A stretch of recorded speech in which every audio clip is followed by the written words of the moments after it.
Weapons and upgrades are hugely important in Dead Island 2 unless you want to die repeatedly. It can be hard to find good weapons and blueprints, which are even more important than a good weapon, honestly. And today we're going to go through the best way to find weapons, guns, and blueprints, and the best ones in those categories. Let's go. Let me know in the comments your favorite weapon. So first we'll start with how to find the best weapons. Now you can start really hunting weapons pretty much as soon as you're left to free roam and start exploring, as well as completing the main quest. The very first ones or ways to find good weapons you'll come across is the lockboxes. Now these lockboxes could be safes or just various locked things in the environment that you need a special key to unlock. For the most part, these will be a named enemy that you'll find very close to that location. Sometimes they might be off the beaten path and you need to defeat that enemy, grab the keys, and then you can open the lockbox for the weapon that is inside. Now, some cases you may need to continue the main story before these enemies will actually appear.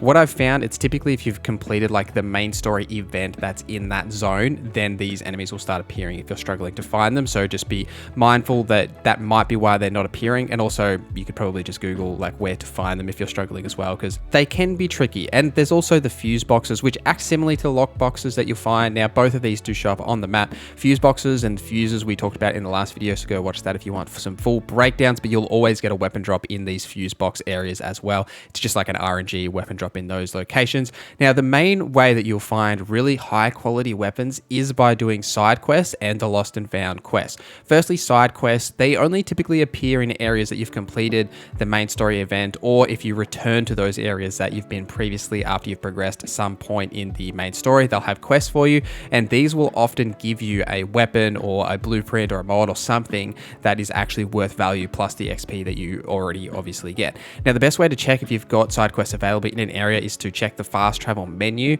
and then have a look. It'll say like, 2 quests available. You can go to that area, complete those quests. These quests are pretty typical standard quests for what you would expect for Dead Island 2. Once you've completed that quest, they'll give you a weapon, and those weapons will often come with decent mods already. So some of them might already have like an electrical attachment or something like that that's actually valuable to have, and it's often better than the kit that you've already got, especially in the early stages of the game, because it can be hard to have really high quality mods on your gear at the beginning of the game because you haven't really got any quality blueprints to actually put those mods on.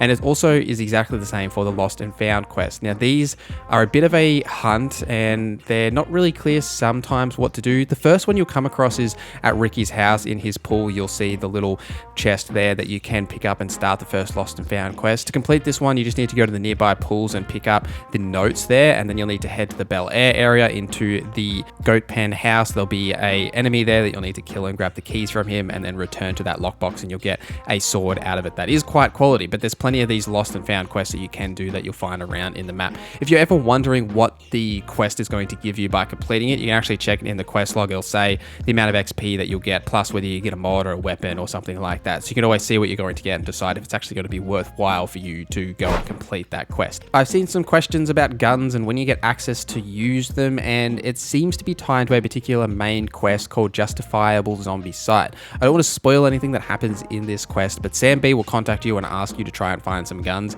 This is maybe 33, like a third % of the way through the main story, something like that, somewhere around that part. But Sam B will ask you to go find some guns. You go and do that. You'll get a gun as part of that mission. And then basically from that point onwards, you'll be able to find guns in random drops, or either from enemies or from fuse boxes especially. I noticed basically from that point onwards, every now and again I would find a gun in a fuse box little chest that you do open, and typically they're much better than the gun that you get from that very beginning. Guns seem really powerful just from the fact that you can attack from range, and while that is true, the trade-off really is the lack of ammo. Now, you can craft ammo. Some vendors will actually sell you the blueprint so you can craft your own ammo rounds, which is better than finding it in the world, because it is very hard to find them in the world, but you're still going to only be able to carry a small amount of bullets. And the issue here is that you kind of need to save that ammo for specific encounters you want to use it for, whether it be a boss fight or a challenging encounter that you're stuck on. It's worth using it in those environments, but you can't really, in my experience anyway, maybe you feel differently, you can't sort of use them just as your primary weapons. You're still going to be using melee weapons for the most part in most encounters, because they are still kind of the crux of the combat is the melee combat. The range is just a little bit extra stuff that you can do. And in some scenarios, you may want to use range, especially against screamers. I mean, I hate screamers, and you can actually shoot them to knock them out of like their scream, or, you know, use curveballs or something like that to prevent them from doing it. But they are super annoying, and it's a good ranged option to get to them to knock them out of the scream that they do. Let's talk about best mods and perks and all that good stuff. So the main thing here is, where do you find blueprints? Now, you find blueprints in the world initially. You get given heaps as part of like the main story that you just like find them around in the early stages, and then they mostly come from either just finding them on like hidden in nooks and crannies or areas, or buying them from vendors, or even from side missions as well. You can get some from completing challenges as well. So in like the player menu, if you go to challenges, you'll see that there's a massive list of challenges, which you've probably seen pop-ups from if you're completing those challenges. For the most part, you get cash here for doing most challenges, but some challenges will actually give you a mod or even a skill card, something like that, for completing those challenges. So keeping an eye on those if you're looking for specific blueprints or just different ways to level yourself up, it's worth pointing out that the challenges is a good option there. It's also worth checking back to locations you've been before for vendors, because vendors will update their inventories, especially if you moved on early in the game. You haven't gone back to actually check that vendor. They may have blueprints that you can buy that are well worth using, that are probably better than the ones that you may already have.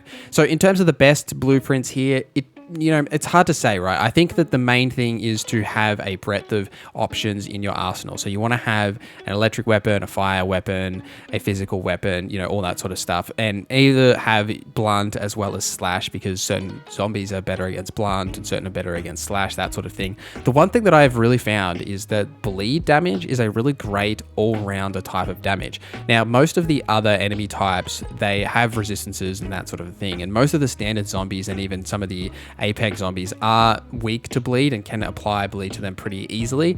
Now, there is the spiky zombies that do bleed damage to you and they are immune to it, but they're actually probably one of the rarer types of zombies that, you don't see them super often, but you do see the firefighter ones, and the burning ones that are immune to fire, or even the shocking ones that are immune to the electricity. But those ones can actually take bleed damage, but they can't take electricity or fire damage. So bleed I've just found to be that really good, solid all-rounder to use in a lot of those encounters, and having like a bleed mace has just been really valuable to me. I don't know, I've just found that like my bleed mace has been like my go-to weapon that I've used basically throughout my entire playthrough, and I've been level matching it, even though in my last video I told you not to level match, but I have been level matching, guys. It's been one of my favorite weapons to use throughout my playthrough, and it's always like my backup weapon that I use in all of those sort of encounters. But there's plenty of options, and there is a lot of weapons that you'll find throughout the game. Like, there are so many, and the best ones typically come from side quests and the lost and found quests. The ones that are a bit more unique than the ones that you just find on the ground or by opening chests in the fuse box areas.